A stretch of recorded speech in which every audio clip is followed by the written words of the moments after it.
before the destruction came. So this is a story that is very prevalent in the Word of God. Even in Genesis chapter 6, before the great flood of Noah's days, there is the story that would tell us that the Father always see the wickedness of man. When it is great upon the earth, then judgment will really fall upon those generations that live in those days, like in the days of Noah. Like Genesis chapter 6 verse 5 says, "And God saw that the wickedness of man was great in the earth, and that every imagination of the thoughts of his heart was only evil continually. And it repented the Lord that he had made man on the earth, and it grieved him at his heart. And the Lord said, I will destroy man whom I have created from the face of the earth, both man and beast, and the creeping thing, and the fowls of the air, for it repenteth me that I have made them. But Noah found grace in the eyes of the Lord." And then he was instructed to build the ark, and he was given instruction also, and God told Noah that the generation, the people of his generation would only be given 120 years in order to repent and turn away from their unrighteousness, wickedness, and sin. So there is always somebody who will be sent of the Father for divine intervention. If the people will not listen, then something would happen. As example of that is the time of Noah. They all perished under the judgment of the great flood, and Noah and his family and the selected animals were spared because he obeyed the will of the Father, made the ark, and they were given that refuge and safety from the tribulation or the judgment that would befall Noah's days and Noah's generation. But in the case of Nineveh, they were also sent a warning through the prophet Jonah. So he preached repentance to them. From the king up to the lowest citizen, everyone repented. They repented in ashes and sackcloth. That means that is a sign of mourning, of repentance, of turning away from their evil ways. And so God spared the city for another 100 years. So you can see the ways here of God in dealing with the affairs of men. And we can also find this story about Sodom and Gomorrah, that it is the same story that that we have read here in Genesis, and Rico had read there in the book of Jonah. The wickedness of man came upon the face of the Lord. It is great. Genesis chapter 6 verse 5 says, "And God saw that the wickedness of man was great in the earth." The wickedness and sin, wanton sinning of man here on the earth will always invite judgment when that sin is unrepented. So let us look at what happened in the days of Sodom and Gomorrah. In the days of Sodom and Gomorrah, the people were so wicked.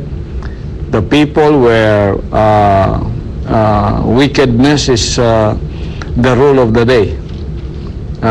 They lived that kind of a life, and it is just normal for them to live that kind of a life. So they were like beasts and animals in the sight of the Father. And they thought that they could live that kind of a life and not invite judgment from the Almighty. But they were mistaken, because this is the story that says it all. When God talked to Abraham, and this is how the story goes. Yes, Pastor, from Genesis chapter 18, starting verse 20. "And the Lord said, because the cry of Sodom and Gomorrah is great, and because their sin is very grievous, I will go down now and see whether they have done altogether according to the cry of it, which is come unto me, and if not, I will know. And the men turned their faces from thence, and went towards Sodom, but Abraham stood yet before the Lord. And Abraham drew near, and said, Wilt thou also destroy the righteous with the wicked? Peradventure there be 50 righteous within the city, wilt thou also destroy and not spare the place for the 50 righteous that are therein?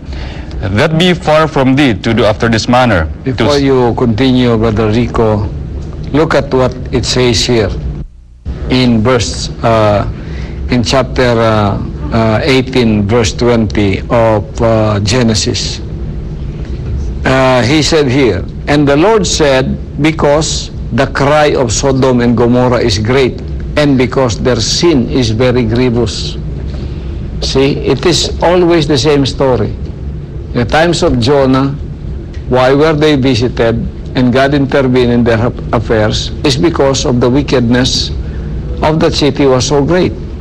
And then in Genesis, the wickedness of man was great upon the face of the earth. We read again here in Genesis chapter 18, verse 20, the Lord said, because the cry of Sodom and Gomorrah is great, and because their sin is very grievous. And he said, I will go down now and see whether they have done altogether according to the cry of it, which is common to me, and if not, I will know. Then verse 22 continue. Verse 22, and the men turned their faces from thence, and went toward Sodom, but Abraham stood yet before the Lord. And Abraham drew near, and said, wilt thou also destroy the righteous with the wicked? Peradventure there be 50 righteous within the city, wilt thou also destroy and not spare the place for the 50 righteous that are therein? That be far from thee to do after this manner, to slay the righteous with the wicked, and that the righteous should be as the wicked. That be far from thee. Shall not the judge of all the earth do right? And the Lord said, if I find in Sodom 50 righteous within the city, then I will spare all the place for their sakes. You can continue that reading because this is the story of the whole chapter, where there was a bargaining between Abraham and the Lord God, who came down in a theophanistic image of an angel. And they had Abraham bargained because he knew that judgment would fall down upon those two cities, and he knew that was he his cousin? His nephew Lot was there with his wife and two children, two daughters. So he said, if there are 50 righteous men, you destroy the city? No. If there are 40, no. If there are 30, no. If there are 20, no. If there are 10 only. He said, no, I'll not destroy the cities. And Abraham knew there were only 4 of them who seemed to be righteous there. It was his nephew, Lot, his wife, and 2 daughters. And so the bargaining stopped. If there were only 10, he will not destroy the city. So there was still that intervention, and God talked to Abraham about that. But then after the bargaining, Abraham returned to his place. You know what the Lord God from heaven did? He sent 2 angels to Sodom at even. In the evening, 2 angels came to Sodom and Gomorrah in the form of a man. And Lot sat in the gate of Sodom, and Lot, seeing them, rose up to meet them and bowed himself with his face toward the ground. This is in Genesis chapter 19. And he said, behold, now my lords, turn in, I pray you, to your servant's house, and tarry all night, and wash your feet, and you shall rise up early and go on your ways. And they said, nay, but we will abide in the street all night. They were invited to come to his house, but they declined. They said, we will stay in the streets all night. They will observe, they will see. And he pressed upon them greatly, and they turned in unto him and entered into his house. And he made them a feast, and did bake unleavened bread, and they did eat.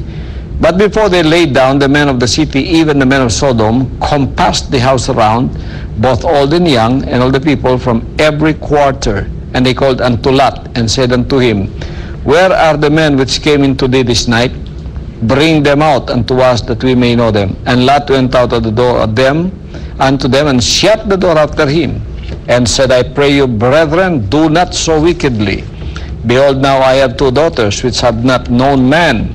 Let me, I pray you, bring them out unto you, and do ye to them